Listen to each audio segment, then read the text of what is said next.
Hello and welcome everybody. Thanks for tuning in to this top tips for engaging girls in PE, school sport and physical activity webinar. We're going to try and keep it nice and short, but hopefully you'll get some ideas and some things to think about in your school to try and make sure that we're engaging different cohorts of students and in this case particularly girls. I'm Gavin Phillips from North Yorkshire Sport. I'm the development manager who tries to support schools with their PE and school sport premium funding. And we've been fortunate enough today to be joined by Brianne Turner, Head of Primary School Engagement at Burnley Football Club in the community, Healthy Futures PE Consultant, former Head of PE and Primary School Teacher, and the creator of the Twitter Primary PE Share. Brianne will provide you with some of her go-to strategies to try and engage the girls and stuff that she knows has worked in the past for herself.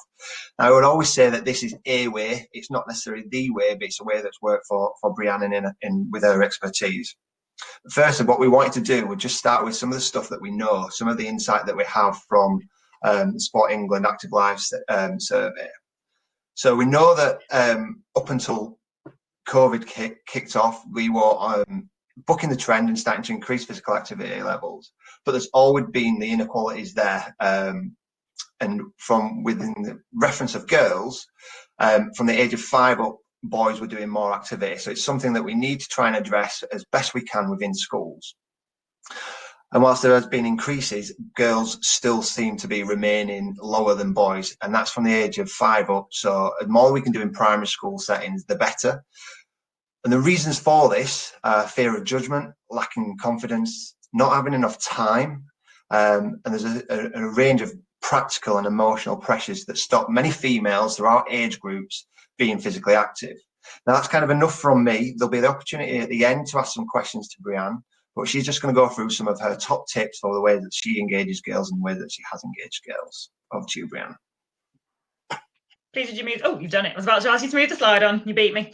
So I've basically just listed some tips that have worked for me in the past, and I'll just go through each one and kind of break it down a bit and kind of explain what I mean by each bullet point. So the first one is make sure you represent both male and female role models in your sessions. So it seems really simple, but it's just things like if you're doing athletics and you're talking about Usain Bolt and Mo Farah and all of these people, sometimes it's quite easy just to stick with the male role models.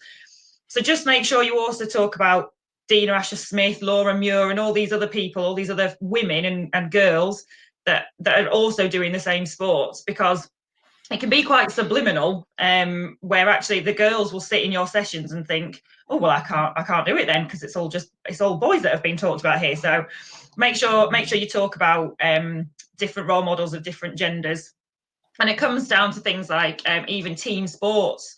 So if you're showing a football match or a rugby match or anything like that, show both male and female. It doesn't have to be at the same time. You don't have to say, oh, here's a male team and here's a female team. You could do it in different lessons at different times, but just make sure within your sessions at some point there is the representation of both male and female for everything. And it works the other way. So I taught children where they all said, they were all in year 1, and they all said that boys couldn't do ballet. And that was purely because they'd never seen a male ballet dancer. So it works both ways with both genders. And as soon as I showed a video of, but it was boys doing ballet, I found a video on YouTube of these young boys doing a routine. Suddenly all the boys were like, I can do it if I want to. And all the girls were pointing to the boys saying, oh, go give it a go, give it a go. So it works both ways, really. And it kind of fits in with the next point of using inclusive language. So it's words that you possibly won't even think about, like sportsmanship, show good sportsmanship, change it to sports person, be a good sports person, and things like man of the match, just change it to player of the match. So it's a bit more inclusive. Again, it seems like it's quite simple, but if all girls are ever hearing is the male derivative of a word, that they'll start to think that it doesn't include them. So just make sure you're kind of using both. Once you start doing it, it does become natural to sort of change it. The next one, create a forum or a council. So it's really important to listen to your children's opinions, girls and boys. It's really important to get their views. They often have different experiences of your sessions than each other. Different year groups have different experiences than each other. So I set up a sports council. And I took 2 children from each class in the school. One was a boy and one was a girl, to make sure I was getting sort of an even playing field of opinions. And we used to meet once a term and just sit and talk about PE, talk about lunchtimes, talk about competitions, and just have a really big open and honest discussion about what they wanted to see. So one of the things that came up from the girls specifically one year was that they felt like the lunchtime sports were really sort of aimed at being really competitive and getting really rough, and some of the girls said, actually, we really don't want to be doing that. We want to be doing some of the calmer things. So they wanted to do like balls and like board games, but giant board games, like giant Connect Four and that kind of thing. They wanted a bit more of a placid sport to play, and they also suggested a running club, because they wanted to get fit and they wanted to be active, but they didn't want it to be a competition like playing football at the end of the playground and that kind of thing. And actually, they're quite simple to implement. They're ideas that wouldn't necessarily have been thought of by the grown-ups, but when the children are coming to you and giving you ideas, you think, well, actually, I could easily do that. So like a lunchtime running club, pick a day and just go out for 15 minutes of the lunchtime and run around with them and do different activities. And actually, that's quite simple to implement. And if that helps them feel more confident, then it's kind of worth that 15 minutes. Be creative with your engagement ideas. So something that comes up quite a lot in the tweet chat actually is the more sort of unusual sports that you wouldn't always see in a primary school. And the reason that they're really good to bring in is that it kind of puts everybody on a level playing field. So the children that I used to teach, the girls would quite often say that they didn't feel very confident in the whole class sessions because they knew or felt like there were a lot of boys in there that were a lot better than them at a lot of the sports. So I used to get different sports in, or different activities, doesn't have to be a sport, obviously. So we'd play disability access sports that were brand new for everybody, or we'd get fencing in that's a bit more of a tactical lesson. And you'd see that the different sort of talents came out of different people, because suddenly there wasn't just 5 shining stars that were excellent at football in your session.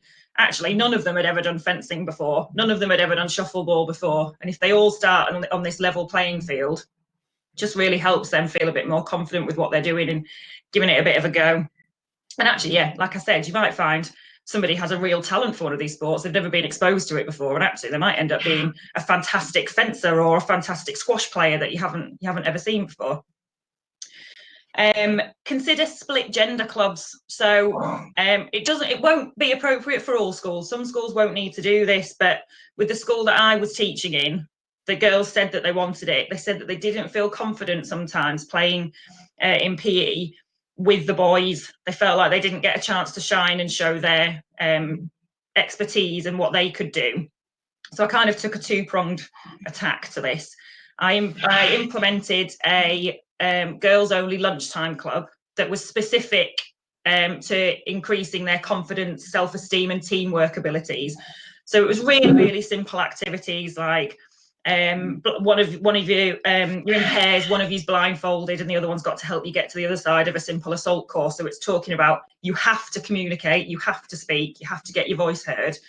But the girls said that they just felt a little bit safer when it was just a girls only club. So that was one sort of method of attack. And then the other one was an after school club for girls that was skills based. So we were looking at making sure your skills got better because the girls said they felt more confident when it was just girls. Suddenly they all had these talents and this ability that I hadn't ever seen, because they were feeling a little bit safer because they were in a girls only club. We'd play a game of rounders or we'd do some football, and suddenly all these girls were able to catch one-handed and do all these things that I'd never seen them be able to do before. And it was purely because they just felt a bit safer in the environment. I do think it probably helped as well that I'm female. I think then when it was a girls only club, it really felt like it was just one for the girls. So I think that really helped as well. But like I said, that doesn't always apply for every school. Some schools don't need that. Some schools might do it slightly differently because you might end up with more girls in a club anyway. But for the school that I was in, based upon the conversations I'd had with the girls, it really was a real need. And then I found that they gradually, as these went on, became much more confident in the PE sessions, and suddenly they'd be calling out things that a boy would say something, and suddenly the girl would shout back about some sort of technique they could use within the game. And that was really good. That was when I knew that it was a bit of a success, because it was being applied into more of the situations that they didn't feel as safe in. So consider other roles within sports. So you don't just have to have people playing, even when it isn't PE, even in competitions. You could take someone that could help you coach, or you could have umpires, or you could have someone that's a timekeeper. People that are still doing things, they're still involved with the sport or with the game or however you're doing it, but they're not necessarily having to get stuck in straight away. What I found is that if you have a bit of patience with some of the quieter pupils, girls or boys really, and sort of introduce them in that way, so they're involved in the game, but they may be just giving a couple of coaching tips, or they're starting with the whistle, or they're throwing the ball in the air. If you've got some patience, they will build up to wanting to be part of that game, and it just kind of helps build that confidence. They get to see what's going on first and assess it and think, oh, actually, I might be able to do that bit, or I might be able to do that bit, and you will see them slowly get a little bit more involved. There's loads of really good resources out there for that. People have sent me things where they've got different role cards on lanyards and all sorts of things. But they're quite easy to make, and you just get creative with the different roles that are involved. Think about when you were at school, what you would have wanted to do if you weren't playing, and then just make sure everyone's involved. You can rotate the roles, and it just, if you've got somebody that's really confident at playing, that doesn't necessarily mean that they'd be confident being the coach. So it works the other way. You could take them out of the game, have them suddenly coaching their team, put a less confident player in who will feel better because they've not got this person in there that's excellent, and kind of you can approach it from both sides. Make sure you audit your provision. So think about who it caters towards. So I found when I sort of had a look at all of my PE, sport and physical activity provision, that actually the physical activity side of it was sort of letting us down. As I've alluded to, the lunch times really weren't catering for everybody. There was a lot of football going on, which a lot of the girls didn't want to play. There was a lot of sort of boisterous activities going on, which is great if you want to get stuck in. If you're a child that really wants to get stuck in with a match, then that's great. But if you're one of those quieter children, again, boys or girls, that wants to do something a bit less heavy, there wasn't really anything on offer. So you could get sort of sports leaders or playground leaders, whatever you want to call them, and they could help you with that provision. And like I said, we got these giant board games, and we got some of the more gentle games to play. And you're also linking back to those other roles. So if you've got playground leaders and they're in charge of the balls, they're also being a leader, they're also being a coach or an umpire or whatever as well. It's kind of applying the learning from both. Exposure is key. So you need to show everyone that the possibilities are endless. Representation, as I talked about at the start, is really important. And I've always taught in areas of really high deprivation, and the children just didn't ever see anything to know that they could do it. So like I said about the boys didn't know they could be ballet dancers. They'd never seen boys do ballet. They'd just never seen it. So they don't know it's possible because they've not seen it. So think about your children and think about the demographic of your school, and just really think about what you think they need to see in order to know that they can do things. So you might have children that had never seen. So I remember actually teaching some ball skills it was year 1 or 2. And I was talking about football and how it applies to football and all this kind of conversation. And suddenly a very brave hand went up and just said, actually, I don't know what football is. And just these things that you just assume that every child knows. This child had never seen football before. So just make sure that you really show everything. The children need to see it to know they can do it, basically. And finally, create role models of your own. So I always made sure I talked about the activity I do outside of school. So I talked about how I run and how I ran for a club and what I used to do at the weekends if I'd been to a competition, so that the children see that it's not just something you do at school, it's something you do forever. Have the other school staff talk about what they do. And then also you can create your own with the children. So have the older children, so maybe the older girls in year 5 or 6, work with the younger girls to show them, well, if you carry on being active in your PE sessions or in your lunchtime, this is what you could be like by the time you get to year 5 or 6. So really, in a nutshell, it kind of all just links to giving them the experiences, giving everyone the experiences, and showing them what those experiences are. So just make sure you represent male and female all the time, and show all those differences and all the similarities, as to, it doesn't matter if you're male or female, you can do this as well as they can do this. And just, I think it's just about awareness, just being aware of it in your planning and in your sessions. And once you become aware of it, you won't be able to stop.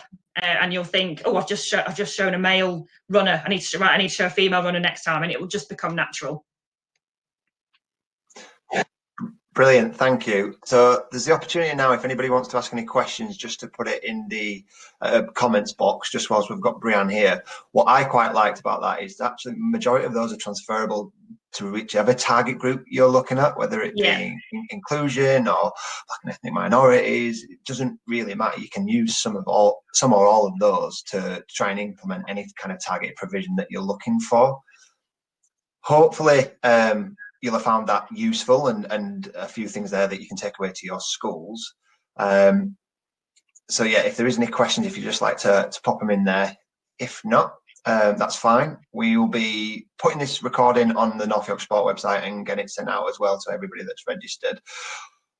Reason why we wanted to do this is just to support schools really, and teachers, just to try and ensure that they're doing all they can for all their students in there. So I've just got one question that's come through. I'm looking to start a girls only tournament within the next year or so. Any tips? So I think what I did when I started doing this is I linked with one school to start with. There was another school that said that they wanted to have a girls only tournament, and they came to me and said, our girls really aren't very confident. We want to kind of try it out with one school first. And I just thought that sounds perfect, because our girls had never been to a girls only competition. If you go straight into somewhere that's got 10 different teams with 4 different pitches, and it can be a bit overwhelming. So I would recommend reaching out to just 1 or 2 other schools and having it as a friendly first, so that the girls get sort of used to being in that environment, and then it will prepare them ready for when it gets slightly more competitive, if you wanted to start a bigger competition. I think there's also the opportunity to speak to your local school games organizer there as well, because hopefully this is some of the sort of stuff that they would be looking to try and support schools with as well. So even if it's just a couple of little tips and fixture formats or something like that, just so that you know and how and when to deliver things. I think just a conversation there, because they're local to you, they should be hopefully be able to provide you with some guidance and support as well. So that seems to be the only question that's come through, which is fine. You can get in touch at a later date if you like. So, like I said, my name's Gavin Phillips from North Yorkshire Sport. That's my contact email address there for anybody that wishes to have it. I'll be able to contact Brianne as well directly. So if there is anything that I can't answer, then we've got the contacts in there as well. So we'd just like to thank you for your time. I know it's been short and sweet, but hopefully some top tips there for you to take away and start implementing in your school. Thanks very much.